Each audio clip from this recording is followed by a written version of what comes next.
Makakatulong ba ang pananatili ni Jay Ruiz sa PCO laban sa pagkalat ng fake news? Muling itinalaga si Jay Ruiz bilang Acting Secretary ng Presidential Communications Office ayon kay Executive Secretary Lucas Bersamin. Ipinahayag ni Ruiz ang pasasalamat kay Pangulong Ferdinand Bongbong Marcos Jr. sa muling pagtitiwala at sinabing malaking karangalan at responsibilidad ang bagong mandato. Ayon kay Ruiz, lalo siyang na-inspire ng pamumuno ng Pangulo sa paghatid ng tapat at epektibong komunikasyon para sa mga programa ng gobyerno.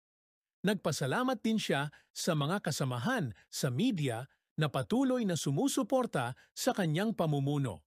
Dagdag pa niya, magiging katuwang nila ang PCO sa laban kontra fake news at sa pagbibigay ng totoo, napapanahon at malinaw na impormasyon sa publiko.